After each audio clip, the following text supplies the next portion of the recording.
اللہم صلی علی سیدنا مولانا محمد معدن الجود والکرم وآلہ وصحبہ وبارک وسلم۔ حمد و صلاۃ کے بعد اللہ تعالیٰ اپنے بندوں سے بڑی ہی محبت فرماتا ہے۔ بغیر طلب کے، بغیر دعا کے رزق، مال، اولاد، صحت، عافیت، دوست، احباب، ماں باپ، یہ سب نعمتیں اللہ بغیر طلب کے بندوں کو عطا فرماتا ہے۔ اللہ تبارک و تعالی اپنے بندوں کے حق میں رحمت والے فیصلے کرتا ہے، درگزر والا معاملہ فرماتا ہے۔ جگہ جگہ قرآن مجید میں اللہ تعالیٰ نے اپنے بندوں پر رحمت کرنے کا ذکر فرمایا ہے۔ ان اللہ یغفر الذنوب جمیعا، فرمایا بے شک رب تمہارے سارے ہی گناہ معاف فرما دے گا، تم نا امید نہ ہونا، وہ معاف کر دے گا تمہیں۔ قرآن مجید میں فرمایا ان اللہ بالناس لرؤوف الرحیم، بے شک اللہ اپنے بندوں پر بڑا ہی مہربان اور نہایت ہی رحم کرنے والا، رؤوف اور رحیم ہے، بڑا مہربان ہے، کرم فرماتا ہے۔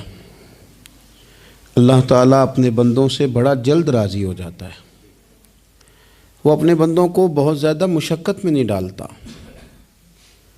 وہ اپنے بندوں سے اپنی نعمتوں کا بدلہ نہیں چاہتا، بہت سخت مشقت والی عبادتیں نعمتوں کے بدلے نہیں چاہتا، وہ بڑی جلدی رحم فرماتا ہے۔ ماں پیار کرتی ہے اپنے بچے سے، لیکن وہ ناراض بھی ہو جاتی ہے بعض چیزوں پہ، بعض معاملات اس کا دل بھی دکھاتے ہیں، بعض جگہ وہ رو کے یہ بھی کہتی ہے کہ تو نے میری محبت کا کوئی نتیجہ نہیں مجھے دیا، میری ساری کمائی تو نے ضائع کر دی۔ والد بہت ساری جگہوں پہ ناراض ہوتا ہے، شکوہ کرتا ہے، کہتا ہے میری بیماریوں کی، پریشانیوں کی، بڑھاپے کی، کمزوریاں کا سبب بیٹے تو ہی بن گیا، یہ ساری تکلیفیں تو ٹھیک ہو جائیں تو میری شاید عمر بھی بڑھ جائے، صحت بھی ٹھیک ہو جائے، میں زیادہ دیر جوان رہ سکوں۔ ناراض ہوتے ہیں ماں باپ، اسی طرح ماں باپ راضی بھی ہو جاتے ہیں، وہ بڑی جلدی راضی ہو جاتے ہیں۔ میں اکثر کہتا ہوں کہ والد کو راضی کرنے میں 5-7 منٹ لگ جاتے ہیں، اماں تو 1.5-2 منٹ میں راضی ہو جاتی ہے۔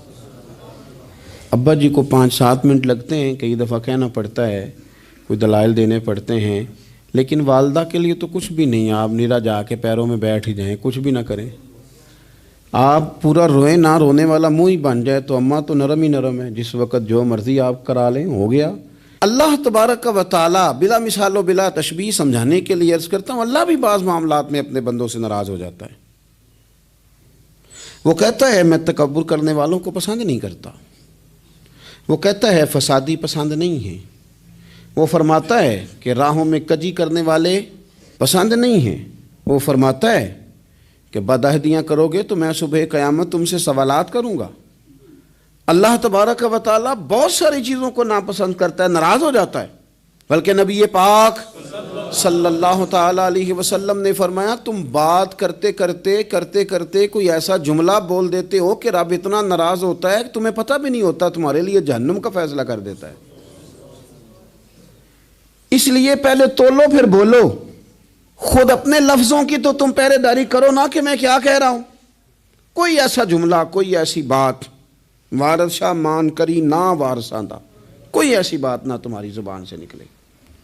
اور حضور یہ بھی فرماتے ہیں کہ اس کا دوسرا پہلو بھی ہے، بعض اوقات تم بات کرتے ایسا جملہ کہتے ہو وہ اتنا راضی ہوتا ہے کہ تمہارے لیے جنت کا فیصلہ فرما دیتا ہے۔ مسلمان کو اب یہ حکم ہے، اس ساری گفتگو کا نتیجہ یہ ہے کہ وہ اپنے جذبات پر، خیالات پر، نگاہوں پر، زبان پر، کانوں پر تھوڑی توجہ دے، بے لگام نہ بنے، بے ترتیب نہ بنے، جو طبیعت میں آئے کر نہ گزرے، تھوڑا سا نہ سوچے سمجھے اور تھوڑا سنبھل کے چلے، کبھی ان کاموں کی طرف نہ جائے جن سے رب ناراض ہو جاتا ہے، ان کاموں کی طرف بڑھے جن سے اللہ راضی ہوتا ہے۔ میرے نبی پاک صلی اللہ تعالیٰ علیہ وآلہ وسلم نے ارشاد فرمایا، بعض احادیث میں لفظ یہ ہیں کہ اللہ اپنے بندوں کو دیکھ کے مسکراتا ہے، جو اس کی شان کے لائق ہے۔ جس ترتیب سے ہم مسکراتے ہیں، جس ترتیب سے ہم روتے ہیں، جس ترتیب سے ہم کسی بات کا اظہار تشکر کرتے ہیں، خدا ان باتوں سے پاک ہے۔ اب بہت ساری حدیثوں میں آیا کہ وہ مسکراتا ہے، تو کیا مطلب ہے مسکرانے کا؟ تو علماء تفسیر نے لکھا ہے مسکرانے کا مطلب یہ ہے کہ وہ بڑا ہی راضی ہوتا ہے اپنے بندے سے، بڑا راضی ہوتا ہے، یہ مطلب ہے۔ ایک تو مسکرانے کا مطلب یہ کہ وہ بڑا راضی ہو گیا، بڑا راضی ہو گیا، وہ مسکرا دیا اپنے بندے پہ۔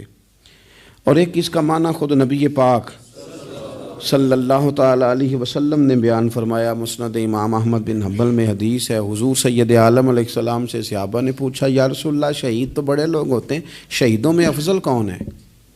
تو اللہ کے حبیب علیہ السلام فرمانے لگے وہ والا بندہ جو ڈٹ گیا تھا کافروں کے مقابلے میں، وہ ہلا نہیں، پوری طرح ڈٹ کے جو لڑا وہ شہداء میں افضل ہے۔ حضور فرماتے ہیں وہ جنت کے بالا خانوں میں سیر کرے گا اور رب اسے دیکھ کے مسکرائے گا، رب اسے دیکھ کے مسکرائے گا، اللہ تعالیٰ مسکراتا ہے اسے دیکھ کے۔ اور اگلے جملے میں حضور نے وضاحت کر دی، فرمایا جب رب دنیا میں کسی پر مسکراتا ہے نا تو اس کا معنی یہ ہے کہ قیامت میں پھر اللہ اسے حساب کوئی نہیں لے گا۔ جس پر اللہ دنیا میں مسکرا دیا اس سے کوئی حساب، تو وہ کام ڈھونڈنے چاہیے نا جس سے اللہ مسکرائے۔ ویسے کبھی ہم ایسا کرتے ہیں کہ نہیں کہ کسی کو راضی کیا جائے؟ یہ کام ہم کرتے ہیں کہ ہماری کمپنی کا جو سربراہ ہے وہ ہم سے راضی رہے، جس ادارے میں ہم پڑھاتے ہیں اس ادارے کا بڑا ہم سے راضی رہے، یہ کرتے ہیں ہم۔ اس کے لیے کچھ نہ کچھ ہیلے بہانے ہم کرتے ہیں، برادری، قبیلہ، علاقہ، بستی، لوگ کسی طریقے سے ہمارے ساتھ مطمئن رہیں، کرتے ہیں نا یہ سارے کام۔ اس میں تھوڑی مشکل بھی ہمیں آتی ہے لیکن کرتے ہیں، کیا کریں؟ گھر میں بھی کئی دفعہ ایسا ماحول بنانا پڑتا ہے۔ چلیں ایک اور میٹھی مثال دیتے ہیں، زیادہ سمجھ میں آئے گی۔ چھوٹا بچہ خوش رہے، آپ اس کے لیے محنت نہیں کرتے؟ وہ چھوٹا ہے، اس کو خوش کرنا فرض ہے ابا پہ، لیکن وہ کہتا ہے کہ میں نے موٹر سائیکل لینا ہے، چھوٹا ہے چلا ہی نہیں پائے گا، تو ابا پھر اسے راضی کرتا ہے، کہتا ہے بیٹے چھوٹا سائیکل لے لے، چل میں تجھے اڑانے والا جہاز لے دیتا ہوں۔ مقصود کیا ہے کہ اس کو ناراض نہیں کرنا، یہ روئے نہ، اس کا دل نہ ٹوٹے ہو۔ یارو سنو نا میں کیا کہہ رہا ہوں، اگر چھوٹے بچے کے لیے وہ چیزیں ڈھونڈتے ہو، میرے ابا جی نا اپنے نواسے کے لیے کھلونا لے کے آئے تو بچہ بڑا ہی کھیلا، تو ابا جی کہنے لگے لو پیسے پورے ہو گئے، میرے بچے کو پسند بڑا ہے نا، پیسے پورے کر چھڑے نے، دیکھو نا جی کتنا اس کو راضی ہوا ہے۔ تو انسان کیا کرتا ہے کہ کوشش کرتا ہے، چھوٹا بچہ بھی ناراض نہ ہو تو وہ چیزیں وہ ڈھونڈتا ہے کہ اس کو کیا پسند ہے، چاکلیٹ لے جاؤں، فلاں چیز لے جاؤں، آئس کریم لے جاؤں۔ تو ایک بچے کے لیے، گھر کے لیے، سربراہ کے لیے اتنی محنت کرتے ہو، تو وہ کام بھی ہمیں ڈھونڈ کے تلاش کرنے چاہیے نا جس سے رب راضی ہوتا ہے، اللہ راضی ہوتا ہے۔ بتاؤں وہ کون سے کام ہیں؟ نبی کریم صلی اللہ تعالیٰ علیہ وسلم نے ارشاد فرمایا 3 لوگ ہیں جنہیں دیکھ کے رب مسکراتا ہے۔ یا رسول اللہ صلی اللہ علیہ وسلم وہ کون سے؟ تو محبوب فرمانے لگے ایک وہ بندہ ساری مخلوق سوئی ہے، آدھی رات ہے، رات کا پچھلا پہر ہے، اس نے اٹھ کے وضو کر لیا، مصلی پہ کھڑا ہو گیا خدا کی یاد میں، فرمایا اسے دیکھ کے رب مسکراتا ہے جو اس کی شان کے لائق ہے، مسکراتا ہے اللہ۔ یہ تو سونے کا ٹائم تھا، یہ تو گہری نیند آنے کا وقت تھا، رات کا پچھلا پہر، رات پوے تے بے درداں نو نیند پیاری آوے، تے درد منداں نو یاد سجن دی ستیاں وی آن جگاوے، اور ساون کی کالی راتوں میں جب بوندا باندی ہوتی ہے، وہ راتوں کو اٹھ روتے ہیں جب خلقت ساری سوتی ہے، اللہ مسکراتا ہے۔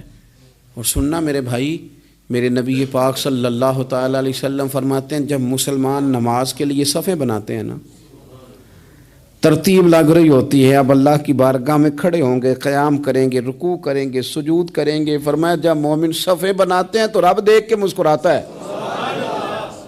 مسکراتا ہے۔ کمال ہو گئے عروج بندگی کا، جب بندے کو دیکھ کے رب مسکرائے، خدا بندے سے خود پوچھے بتا تیری رضا کیا ہے، مسکراتا ہے۔ اور میرے نبی پاک علیہ السلام فرماتے ہیں جب مجاہد جہاد کے لیے صفیں سیدھی کرتے ہیں، آج تو یہ رب کے نام پہ مرنے ہی آ گئے، یہ صفوں میں کھڑے ہوں گے، ترتیب سے لڑیں گے، ترتیب سے گلا کاٹیں گے کافروں کا یا شہادت لیں گے، فرمایا جب جہاد کے لوگ صفیں بناتے ہیں تو رب انہیں دیکھ کے مسکراتا ہے۔ کتنے نصیبوں والا وہ بندہ ہے جسے دیکھ کے مسکرا دیا۔ او یار کبھی تیرا بیٹا تیرے سامنے مسکرائے نا چھوٹا تو تیرا دل باغ باغ ہو جاتا ہے۔ تیری ماں بیمار کسی ایک دن صحیح طرح ہنس پڑے تو طبیعت خوش ہو جاتی۔ مجھے بتاؤ نا جس کا رب بھی اسے دیکھ کے ہنس پڑے، جو اس کی شان کے لائق ہے، کیا اس بندے کے نصیبیں ہیں، کیا اس کے مقدر ہیں۔ آپ اس مقام پر اپنے آپ کو لائیں۔ اب دیکھیں نا یہ حدیث آپ نے سن لی، اب ہم نے نا اس طرح صفحے نہیں بنانے جس طرح ساری دنیا، اب ذرا صفحے بھی شوق سے بنائیں گے۔ آپ ذرا تھوڑا سا شوق پیدا کریں گے، بھئی یہ تو میں وہ کام کرنے لگا ہوں جسے دیکھ کے رب مسکراتا ہے۔ نبی پاک صلی اللہ علیہ وسلم نے فرمایا جب کوئی بندہ توبہ کرتا ہے نا،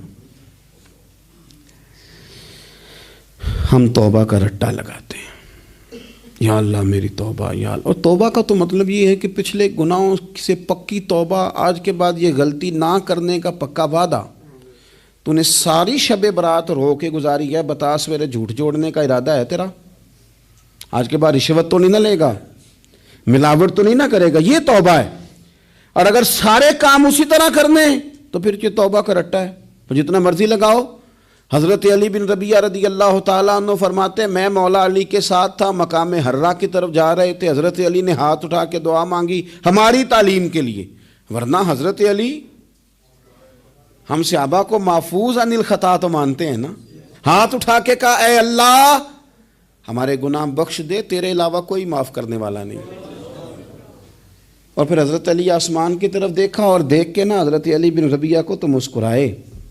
حضرت علی بن ربیعہ کہنے لگے حضور مسکرائے کیوں ہو؟ فرمانے لگے ایک دن میں حضور کے ساتھ اسی طرح آیا تھا، اسی طرح حضور نے دعا فرمائی تھی ہماری تعلیم کے لیے، اور پھر حضور مجھے دیکھ کے مسکرائے تھے اور فرمایا جب کوئی بندہ رب کی بارگاہ میں اس طرح استغفار کرتا ہے تو رب مسکراتا ہے، اور مسکرا کے فرماتا دیکھ لو میرے بندوں کو پتا ہے کہ میرے علاوہ معاف کرنے والا کوئی نہیں، انہیں پتا ہے، تم اس کی بارگاہ میں رجوع تو لاؤ، آؤ تو صحیح دو آنسو لے کر۔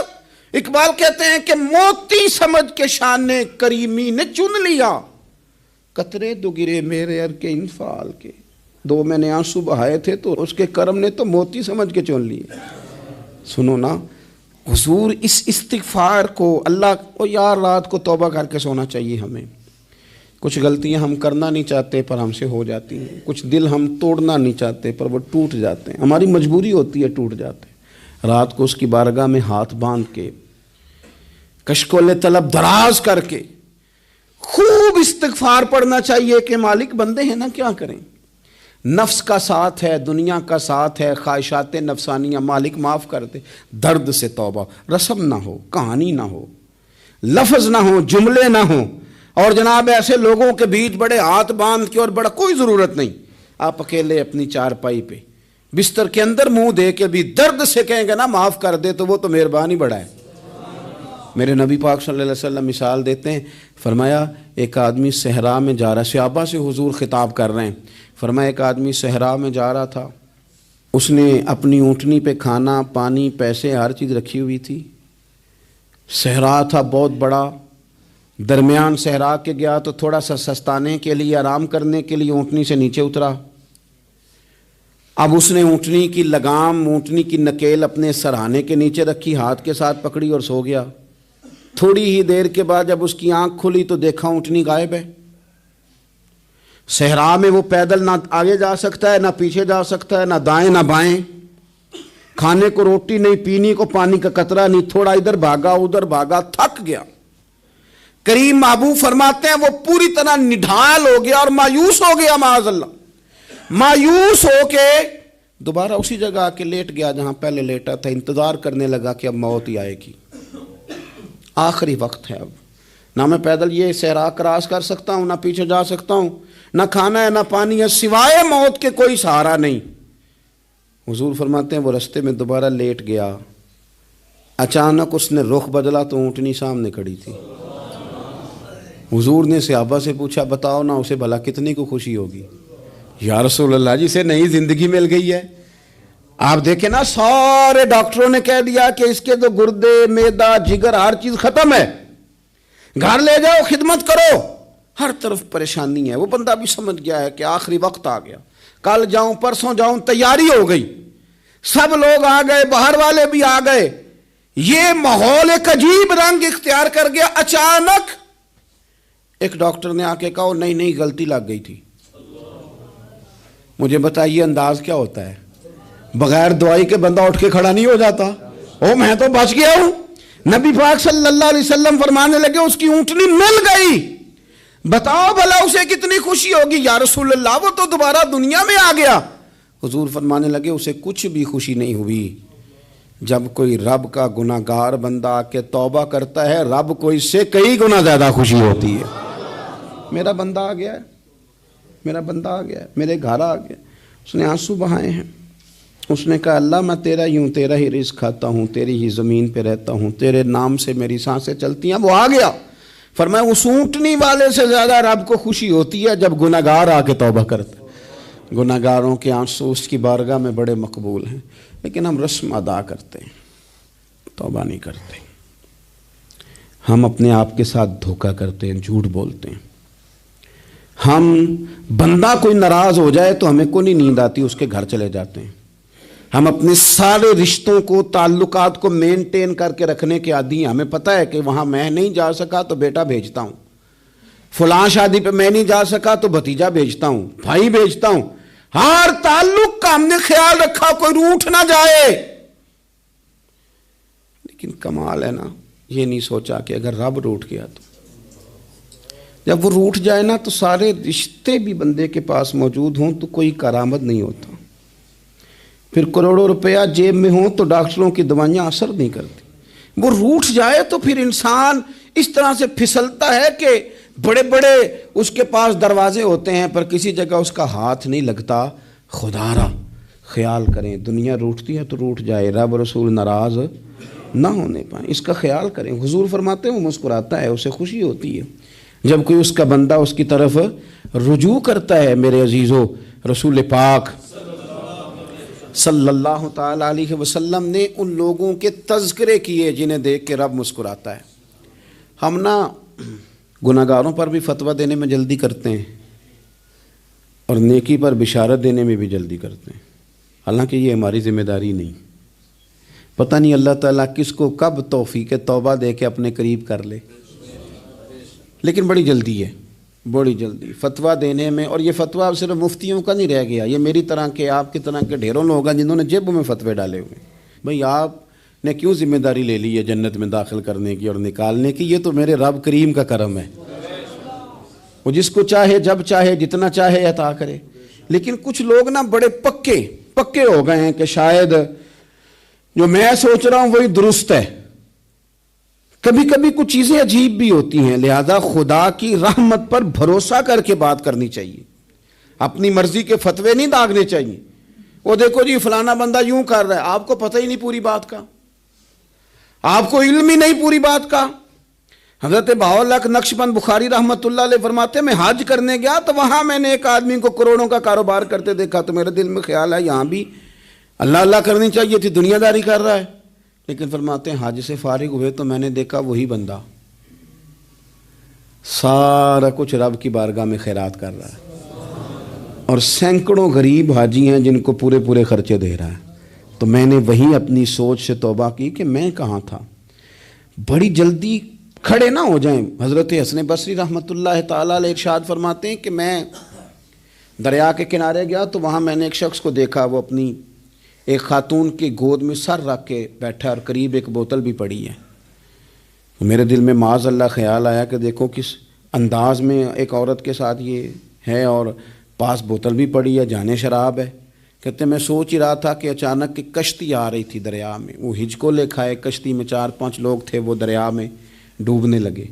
وہ آدمی تیزی سے اٹھا, دریا میں چھلانگ لگائی, پہلے ایک کو نکالا, پھر دوسرا نکالا, پھر تیسرا نکالا. ایک بندہ رہ گیا, کہنے لگا حضور مجھے تو آپ نے گناہگار سمجھا ہے, میں تو بڑے غلط انداز میں یہاں بیٹھا ہوں, آپ نے جو سوچا چلیں یہ چوتھا بندہ آپ نکالنا ہے. کرے نا یہ کام, کرے نا یہ کام. بڑے بھولے بھالے بڑے اللہ والے, ریاض آپ کو بس ہم ہی جانتے ہیں.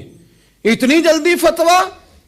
حضرت حسن بصری فرماتے ہیں میں پشیمان ہوا, میں نے کہا مجھے تیرنا نہیں آتا، تو دیر نہ کر، چوتھا ڈوب نہ جائے۔ کرتے اس نے چھلانگ لگائی، چوتھا بھی نکال لایا اور کہنے لگا حضرت آپ نے جلدی کی سوچنے میں، یہ بی بی میری ماں ہے اور یہ سرکے کی بوتل ہے۔ ہم ماں بیٹے کا یہ مشغلہ ہے کہ یہ وہ جگہ ہے جہاں آ کے لوگ مسافر اترتے ہیں، اور یہاں سے کسی کا گھر 100 میل ہے، کسی کا 200 میل ہے، ہم صبح سرکہ کھجوریں روٹیاں لے کے یہاں آتے ہیں، مسافروں کی نوکری کرتے ہیں، کوئی پریشان ہو تو مدد کرتے ہیں۔ حضرت خواجہ حسن بصری فرماتے ہیں میں نے معافی مانگی، ان سے بھی مانگی، رب سے بھی مانگی، انہوں نے مانگ لی نا بزرگ تھے، پر ہم کو نہیں تیار مانگنے کو۔ ہم ہر وقت بدگمانیاں، وہ فلانا فلانے جرم کرتا تھا، میں اسے اب کیسے نیک مان لوں؟ بھئی اب وہ نمازی ہے، خدا کے گھر آتا جاتا ہے، اب اللہ کی بارگاہ میں حاضر ہوتا ہے، جب رب نے معاف کر دیا تو بھی سوچ بدل جا۔ سنیں حضور کیا فرماتے ہیں، نبی پاک صاحب الاخلاق صلی اللہ تعالی علیہ وسلم فرماتے ہیں، مسند امام احمد بن حنبل دیکھیے، فرمایا رب اس وقت بڑا ہی مسکرائے گا جب قاتل بھی جنت میں جائے گا، مقتول بھی جنت میں جائے گا۔ یا رسول اللہ مقتول تو گیا، یہ قاتل کیسے چلا گیا؟ حضور فرماتے ہیں جائے گا، اور جائے گا اور رب مسکرائے گا، جو اس کی شان کے لائق ہے۔ یا رسول اللہ کس طرح؟ تو نبی پاک صلی اللہ علیہ وسلم فرمانے لگے اس نے ایک مومن کو قتل کیا تھا، وہ شہید ہو کے جنت میں چلا گیا، اب اللہ نے بعد میں اسے توبہ کی توفیق دے دی۔ پہلے اس نے کلمہ پڑھا، پھر یہ میدان میں اترا، کافروں سے لڑا، یہ شہید ہوا، رب نے اسے بھی جنت دے دی۔ قاتل بھی جنت میں، مقتول بھی جنت میں، اور بات اتنی انوکھی ہے کہ رب دیکھ کے مسکرا رہا ہے، جو اس کی شان کے لائق ہے۔ ہم جلدی میں ہیں، ہم انتظار نہیں کر رہے کہ شاید توبہ کر جائے، ہم انتظار نہیں کر رہے، لیکن میرے عزیز اتنی جلدی نہ کریں۔ سوچوں کا صاف ہونا، ذہنوں کا پاک ہونا، اور لوگوں کے بارے میں گمان کا اچھا ہونا۔ آپ کسی نفسیات کے ڈاکٹر کے پاس چلے جائیں، اسے کہیں ٹینشن بڑی ہے، میں ان کے مضامین پڑھتا رہتا ہوں، وہ سب سے پہلا سبق آپ کو یہ پڑھائیں گے کہ اچھا سوچا کریں۔ اچھا سوچنے سے بندہ تندرست رہتا ہے۔ کس سے بندہ تندرست رہتا ہے؟ ہیں جی واقعی، یعنی اس والے پڑوسی کے بارے میں بھی اچھا سوچنا ہے، گھر میں اس والے کے بارے میں بھی، چھوٹے بھائی کے بارے میں بھی اچھا سوچنا ہے، اور بڑے کے بارے میں بھی اچھا ہی سوچنا ہے۔ یعنی اپنی برادری قبیلے کے بارے میں بھی اچھا سوچیں، جو قبیلے کا نہیں اس کے بارے میں بھی چلیں تھوڑا سا اچھا سوچ لیں۔ اپنے بارے میں تو اچھا سوچا ہے بڑا، میں کہتا ہوں کہ ہم اپنی غلطیوں سمیت اپنے آپ سے بڑا پیار کرتے ہیں، اور دوسرے کی ایک غلطی نظر آ جائے تو ہمیں گھن آنے لگ جاتی ہے۔ آپ جلدی نہ کریں، مالک نے موقع دیا ہے بندوں کو، نہ وہ کسی کا رزق چھین رہا ہے، نہ سانسیں چھین رہا ہے، وہ اپنی زمین پہ چلنے بھی دے رہا ہے، رہنے بھی دے رہا ہے، تو جب اس نے موقع دیا ہے آپ بھی تھوڑا موقع دیں۔ اللہ بڑا کریم ہے، دروازے کھولے گا، اس کے بندے اس کی بارگاہ تک پہنچیں گے۔ بدگمانیاں اور پھر بدگمانیوں کا عروج، اور اس لیول تک جا کے بات کر دینا کا جہاں سے خوف آئے کہ یار یہ بات نہیں کرنی چاہیے تھی۔ رسول کائنات سرور دو عالم صلی اللہ تعالی علیہ وسلم فرماتے ہیں کہ اللہ مسکراتا ہے۔ دیکھو ہمارے ہاں نا ایک اور بھی مسئلہ بن گیا ہے، میں نے کچھ لوگوں کو نا پکا، میرے پیارے ہیں، محبت ہے مجھے، تو میں چونکہ آپ میری کلاس ہیں، میں مشاہداتی اور تجرباتی باتیں بھی کر لیتا ہوں، اسی کی روشنی میں کئی دفعہ گفتگو بھی تیار کرتا ہوں۔ کچھ لوگوں نے نا پکا ذہن بنا لیا یہ کہنے کا کہ ہاتھ بڑا تنگ ہے، پکا، آپ جس وقت پوچھ لیں ان کا ہاتھ اور بڑا ہی زیادہ تنگ ہے۔ آپ یقین کریں، بہن کا جو خامند ہے وہ کہہ رہا ہے جا حصہ لے کے آ، تیرے بھائیوں کی کمائی تو نہیں، تیرے ابا کی ہے، لے کے آ۔ وہ بیچاری اس کی منتیں کر رہی ہے، کہتی ہے اگر جاؤں گی نا تو وہ کہیں گے حصہ لے جا، آج کے بعد ہمارے گھر نہ آنا، میرا دروازہ نہ بند کرو، مہربانی کرو۔ اور بھائی سے بات کرتی ہے تو کہتا ہے ہاتھ ہی بڑا تنگ ہے، جب ٹھیک ہوگا تو دے دوں گا۔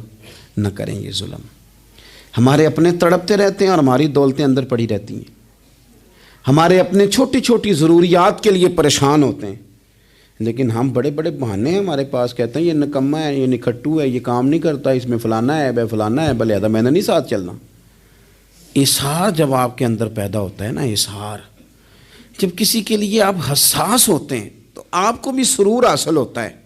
نہ کریں یہ کام کہ آپ کو اللہ نے وسعت دی ہے اور ہر وقت آپ ہاتھ تانگ ہونے کا رونا رو رہے ہیں، ہر وقت آپ یہ کہہ رہے ہیں میں بڑی آزمائش میں ہوں، جب خدا نے آپ پہ نہیں ڈالی تو اتنے جھوٹ بولنا صرف اس لیے کہ میرے پیسے بچ جائیں، صرف اس لیے کہانی سنانا کہ حالات میرے بڑے خراب ہیں کہ کوئی بندہ میرے سے کوئی تھوڑا بہت قرض نہ مانگ لے۔ سنو، نبی پاک صلی اللہ علیہ وسلم کے پاس مہمان آ گیا، بخاری مسلم ہے، حضور نے ازواج مطہرات کے گھروں میں پیغام بھیجا کچھ چیز ہے ضیافت کے لیے؟ یا رسول اللہ کچھ بھی نہیں، یہ دو جہاں کے شاہ ہیں اور پاس کچھ رکھتے نہیں، دو جہاں کی نعمتیں ہیں ان کے خالی ہاتھ میں۔ یا رسول اللہ کوئی چیز بھی نہیں۔ حضور نے صحابہ کے مجمع پہ نظر ڈالی، یا رسول اللہ صلی اللہ علیہ وسلم حکم ہو، تو حضور فرمانے لگے تم میں سے کوئی بندہ ہے جو اسے گھر لے جائے روٹی کھلائے؟ ایک صحابی اٹھے فوراً، حضور میں لے کے جاتا ہوں کھانا کھلاتا ہوں۔ فرماتے ہیں میرے گھر میں صرف بچوں کا کھانا تھا، یہ نہیں کہ فریزر بھرا ہوا ہے نعمتوں سے، صرف بچوں کا کھانا، یہ نہیں کہ کسی کو دیکھ کے اپنی ہنڈیا پہ برتن دے لیا، صرف بچوں کا کھانا۔ کہتے ہیں گھر گیا، بیوی سے کہا کیا کیفیت ہے؟ کہنے لگی بچوں کی روٹی ہے۔ میں نے کہا بچے سلا دے، صبح ناشتہ کر لیں گے۔ تو کہنے لگی آپ کیا کھائیں گے؟ تو میں نے کہا نہ میں کھاؤں گا نہ تو کھائے گی، مہمان جو نبی پاک کا ہے۔ کہا اچھا، اب ذرا تجویز دیکھو میاں بیوی کی سوجھی آپس میں۔ کہتے ہیں کھانا لگا دینا، کیونکہ ایک آدھ بندے کا کھانا ہے۔